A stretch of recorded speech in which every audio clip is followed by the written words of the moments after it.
أعوذ بالله من الشيطان الرجيم. بسم الله الرحمن الرحيم. كلا إذا دكت الأرض دكا دكا وجاء ربك والملك صفا صفا وجيء يومئذ بجهنم يومئذ يتذكر الإنسان وأنى له الذكرى يقول يا ليتني قدمت لحياتي فيومئذ لا يعذب عذابه أحد ولا يوثق وثاقه أحد يا أيتها النفس المطمئنة ارجعي إلى ربك راضية مرضية فادخلي في عبادي وادخلي جنتي. سورۃ الفجر کا درس چل رہا ہے. آیت نمبر 21 سے تلاوت ہوئی ہے آخر تک. اس سے پہلے کچھ بری عادتوں کا تذکرہ تھا. وہ برے اور غلط کام جو دنیا اور آخرت میں انسانوں کے لیے ہلاکت کا سبب بن سکتے ہیں، ان کا اللہ تعالیٰ نے تذکرہ فرمایا تھا. آج کے درس میں جو آیتیں پڑھی گئی ہیں، ان آیتوں میں اللہ تعالیٰ آخرت کے منظر کو، محشر کے میدان کے منظر کو اور اس کے ساتھ عذاب کی شکل اور جہنم کو بیان فرما رہے ہیں. پھر اس کے بعد اللہ تعالیٰ آخری آیتوں میں نیک لوگوں کا تذکرہ فرما رہے ہیں. کلا اذا دکت الارض دکا دکا. کلا مانے ہرگز ایسا نہیں چاہیے. اذا دکت الارض دکا دکا، جب زمین کو کوٹ کوٹ کر ریزہ ریزہ کر دیا جائے گا، یعنی زمین ہموار کر دی جائے گی. زمین محشر کا میدان جب قیامت قائم ہوگی تو پہاڑ جو زمین میں اونچے اونچے ہیں ان کو بالکل ریزہ ریزہ کر دیا جائے گا. زمین میں جو عمارتیں ہیں، چٹانیں ہیں، یہ سب چیزیں ٹوٹ پھوٹ کر ریزہ ریزہ ہو جائیں گی. اس منظر پر اللہ تعالیٰ اس آیت میں ذکر فرما رہے ہیں اذا دکت الارض دکا دکا، جب زمین کو کوٹ کوٹ کر ریزہ ریزہ کر دیا جائے گا. یعنی زمین میں جتنی عمارتیں ہیں، بلندیاں ہیں، سب چیزوں کو کوٹ کر بالکل ہموار اور برابر کر دیا جائے گا. وجاء ربک والملک صفا صفا، اور تمہارا پروردگار اور قطارے باندھے ہوئے فرشتے میدان حشر میں آئیں گے. یعنی جب محشر کا میدان قائم ہوگا تو اللہ کے سامنے فرشتے صفوں میں قطار لگائے لائنوں سے کھڑے ہوئے ہوں گے. وجیء یومئذ بجہنم، اور اس دن جہنم کو سامنے لایا جائے گا. یومئذ یتذکر الانسان وانى له الذکریٰ، تو اس دن انسان کو سمجھ آئے گی اور اس وقت سمجھ آنے کا موقع اور فائدہ کچھ نہیں ہوگا. جہنم کس طرح لائی جائے گی، کس طرح اس کو لوگوں کے سامنے لایا جائے گا، جنت کس طرح سامنے لائی جائے گی، ابھی جنت کہاں ہے، ابھی جہنم کہاں ہے، یہ ساری وہ غیب کی باتیں ہیں جن کا صحیح علم اللہ کو ہے. ان باتوں میں پڑھنے اور الجھنے سے سوائے ذہنی انتشار اور دباؤ اور پریشانی کی کچھ بھی حاصل نہیں ہے. یقین ہونا چاہیے کہ جنت بھی ہے، جہنم بھی ہے. کیسے آئے گی، کس طرح آئے گی، وہ اللہ کو معلوم ہے. تو اللہ تعالیٰ فرما رہے ہیں اس آیت میں وجیء یومئذ بجہنم، اور اس دن جہنم کو سامنے کر دیا جائے گا. ابھی جہنم پردوں کے پیچھے ہے، اس دن جہنم کو سامنے کر دیا جائے گا. جب جہنم کا عذاب اور اس جہنم میں جو مختلف قسم کے عذاب کی شکلیں انسان دیکھے گا تو یقیناً ڈرے گا. تو یہ تذکر الانسان، اس جہنم کو دیکھ کر انسان کو اب سمجھ میں آ جائے گی، اب اس کو عقل آ جائے گی. یہ تذکر الانسان مانے سمجھ میں آنا، یعنی عقل اب آ جائے گی. لیکن اب عقل کا فائدہ وَأَنَّى لَهُ الذِّكْرَىٰ، اب سمجھ میں آنے کا کوئی فائدہ نہیں ہے. کہتے ہیں جب پڑھنے کی عمر ہو، محنت کرنے کی عمر ہو اور اس وقت انسان محنت نہ کرے، پڑھے لکھے نہ، تعلیم حاصل نہ کرے، اور وہ زمانہ جو پڑھنے کا تھا، محنت کرنے کا تھا، گزار دے، اور بعد میں جب وہ ہو جائے 60 اور 70 اور 80 سال کا، اس وقت چاہے کہ میں کچھ پڑھ لوں یا پڑھ لیتا، تو اس وقت اس طرح کی چاہت کا کوئی فائدہ نہیں ہوتا، اس وقت سوچنے کا بھی کوئی فائدہ نہیں ہوتا۔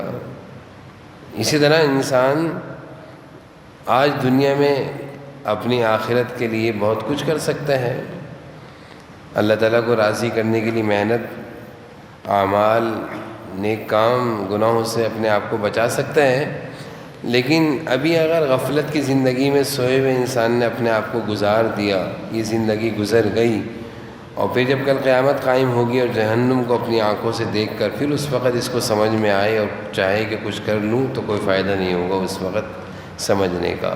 آج ہے سب کچھ کرنے کا۔ یقول یا لیتنی قدمت لحیاتی، جہنم کو دیکھ کر انسان اس وقت کیا کہے گا کہ کاش میں نے اپنی اس زندگی کے لیے کچھ آگے بھیج دیا ہوتا۔ قیامت کے دن جنت اور جہنم دیکھنے کے بعد انسان اس وقت تمنا کرے گا، یا لیتنی، کاش قدمت لحیاتی، آخرت کی جو زندگی ہے اس کے لیے میں کچھ بھیج دیتا، کچھ تیاری کر لیتا، کچھ نیک کام کر لیتا، کچھ آخرت کے لیے ذخیرہ کر دیتا، کچھ نیک کام آخرت کے لیے کر کے رکھتا، لیکن کچھ نہیں کر سکا۔ اور اس وقت کاش کہنے کا، یہ افسوس کرنے کا کوئی فائدہ نہیں ہوگا۔ آج ہے، آج جو بھی کام کریں گے ایک مرتبہ سبحان اللہ کہنے کا بھی فائدہ دنیا اور آخرت میں ملے گا، لیکن کل قبر میں جانے کے بعد قبر کے عذاب کو دیکھ کر یا جہنم کو دیکھ کر 1,00,000 مرتبہ بھی سبحان اللہ کہیں گے تو کوئی اس پر ثواب نہیں ملے گا، آج ملے گا۔ تو یہ انسان جہنم کو دیکھ کر تمنا کرے گا، کاش کہ میں کچھ کر لیتا دنیا میں۔ فَيَوْمَئِذٍ لَا يُعَذِّبُ عَذَابَهُ أَحَدٌ، اور نہ اس کے جکڑنے کی طرح کوئی جکڑنے والا ہے۔ جہنم کے عذاب کی اللہ تعالیٰ وضاحت کر رہے ہیں کہ جہنم کا عذاب ایسا پکڑنے والا ہے اور ایسا جکڑنے والا ہے کہ اس جیسا کوئی پکڑنے والا نہیں ہے، اس جیسا سخت عذاب۔ وَلَا يُوثِقُ وَثَاقَهُ أَحَدٌ، فَيَوْمَئِذٍ لَا يُعَذِّبُ عَذَابَهُ أَحَدٌ، اس دن اللہ کے برابر کوئی عذاب دینے والا نہیں ہوگا۔ یومئذ لا يعذب عذابه احد، اللہ کے برابر کوئی عذاب دینے والا نہیں ہوگا۔ ولا یوثق وثاقه احد، اور نہ اس کے چکڑنے کی طرح، یعنی اللہ کے پکڑنے کی طرح کوئی پکڑنے والا بھی نہیں ہوگا۔ اللہ کی پکڑ، اللہ کا عذاب بڑا سخت ہوگا اس دن۔ دنیا میں تو یہ ہوتا ہے اللہ تعالیٰ درگزر بھی کرتے ہیں، معاف بھی کرتے ہیں، لیکن آخرت میں اللہ کا عذاب جیسا عذاب اور اللہ کی پکڑ جیسی پکڑ کوئی نہیں ہوگی۔ یہاں تک جہنم کا کچھ منظر اللہ نے بیان فرمایا۔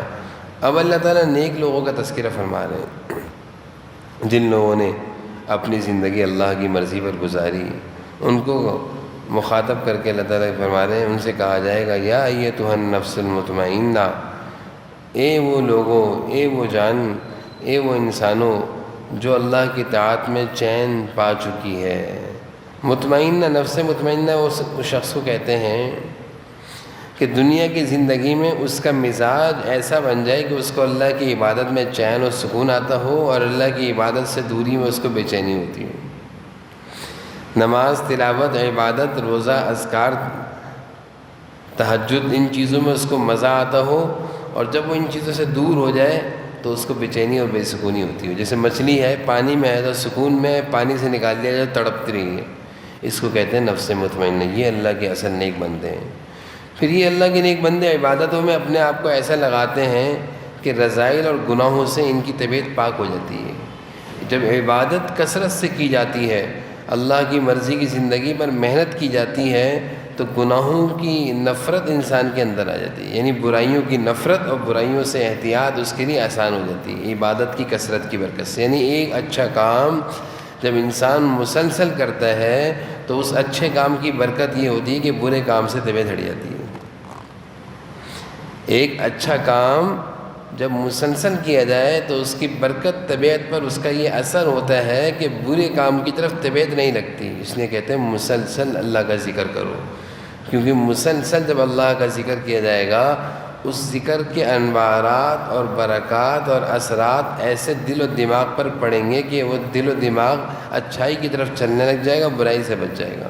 نفس مطمئنہ ایسے لوگوں کو کہتے ہیں جن کی دنیا کی زندگی میں ان کی طبیعت اچھائیوں پر ایسی لگی کہ اچھائیاں ان پر غالب آ گئی، برائیوں سے ان کی طبیعت اچھاٹ سی ہونے لگ گئی، دل نہیں لگتا، مسجد میں دل لگتا ہے، بازار میں دل نہیں لگتا، اچھے کاموں میں دل لگتا ہے، گندے کاموں میں دل نہیں لگتا، برے لوگوں کے ساتھ بیٹھنا اچھا نہیں لگتا، اچھے لوگوں میں بیٹھنا مزہ آتا ہے، قرآن کی تلاوت کی آوازیں اچھی لگتی ہیں، گانوں کی آوازیں اچھی نہیں لگتی۔ یہ نفس مطمئنہ والوں کا مزاج بتا رہا ہوں میں، اللہ تعالیٰ ہم سب کو نصیب فرمائے۔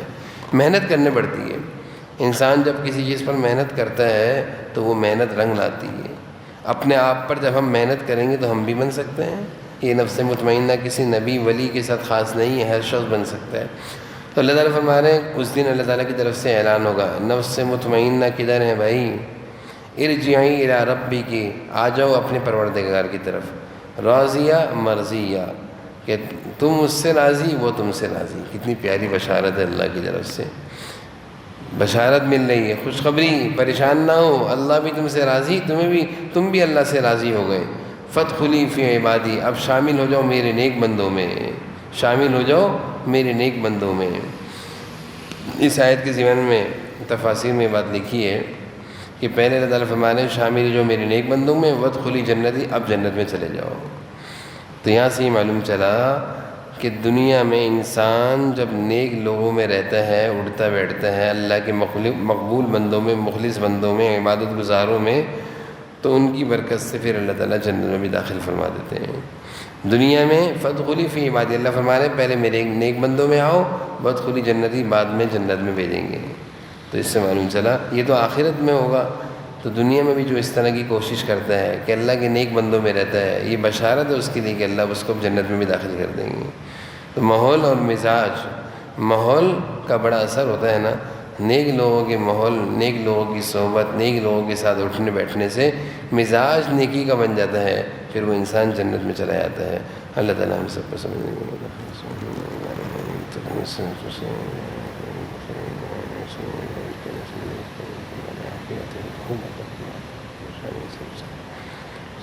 صلی اللہ علیہ وسلم۔